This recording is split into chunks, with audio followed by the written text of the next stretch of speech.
stoned to death, calcium supplements proven to kill again. New research published in the journal Heart has confirmed the findings of two controversial studies on calcium supplementation and heart attack risk published in the British Medical Journal last year, and which found a 24 to 27% increased risk of heart attack for those who took 500 milligrams of elemental calcium a day.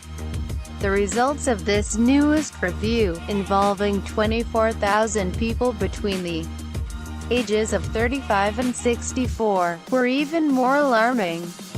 Those participants who took a regular calcium supplement increased their risk of having a heart attack by 86% versus those who took no calcium supplements at all. Why do we obsessively consume rock, bone and shell calcium? People really should not be so surprised at the idea that calcium supplementation may be toxic to cardiovascular health. After all, many subject themselves to coronary and cardiac calcium scans in order to ascertain their risk of cardiovascular events and/or cardiac mortality. This is because we know that calcium of the wrong kind in the wrong place can result in serious adverse health effects. There are, in fact, quite a few in the field of nutrition who have long warned against supplementation with elemental calcium, which is to say, calcium from limestone, oyster shell, eggshell and bone meal, hydroxylapatite. There are also those who have not needed to be experts because they exercised common sense when it came to not eating rocks or shells. The seemingly universal popularity of taking elemental calcium supplements results from the promotional efforts of conventional health experts and organizations like the National Osteoporosis Foundation, whose corporate sponsors include the calcium manufacturers Oscal and Citrical. Also, the World Health Organization created a radically new definition of normal bone density in 1994 when it took the 25-year-old young adult standard, which is peak bone mass in a woman's life cycle, also known as the T-score, and applied it to all women, irrespective of their age. This resulted in redefining the normal and gradual loss of bone mineral density that comes with aging as a disease, essentially medicalizing a non-condition. It also resulted in millions of women being coerced into taking unnecessary, bone-building, drugs and inorganic calcium supplements to drive bone mineral density higher, by any means necessary.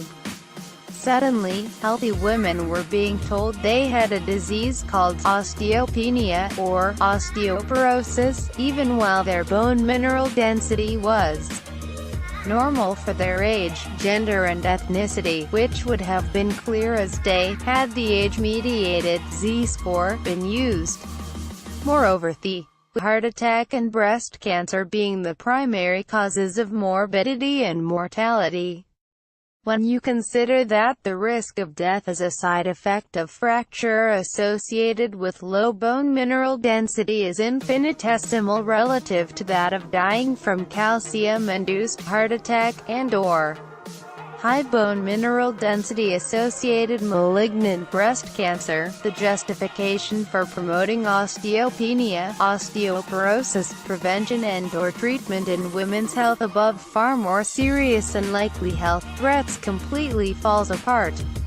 In fact, it appears that this myopic fixation may be significantly contributing to their premature death. Turned to stone, when calcium goes to the wrong place, the reality is that the habit of consuming inorganic, elemental calcium simply does not make sense. After all, have you ever experienced visceral disgust after accidentally consuming eggshell? If you have, you know your body is hardwired to reject low-quality calcium sources, stones and bones as it were, in favor of getting calcium from food. Next, read in a first, U.S. blames Russia for cyber attacks on energy grid. Washington, the Trump administration on Thursday blamed the Russian government for a campaign of cyber attacks stretching back at least 2 years that targeted the U.S. power grid, marking the first time the United States. Read more. A growing chorus objects to Confucius Institutes at American universities. A Massachusetts lawmaker is the latest dissenting voice against the presence of Confucius Institutes on American college campuses. Managed directly and funded by the Chinese regime, Confucius Institutes, CIS, have been criticized by concerned. Read more. Tariffs, Trump's prelude to ending unfair trade practices. President Donald Trump's new tariffs on imported steel and aluminum look like an effort that goes beyond its stated rationale of preserving national security. The tariffs could be the first of a number of. Read more.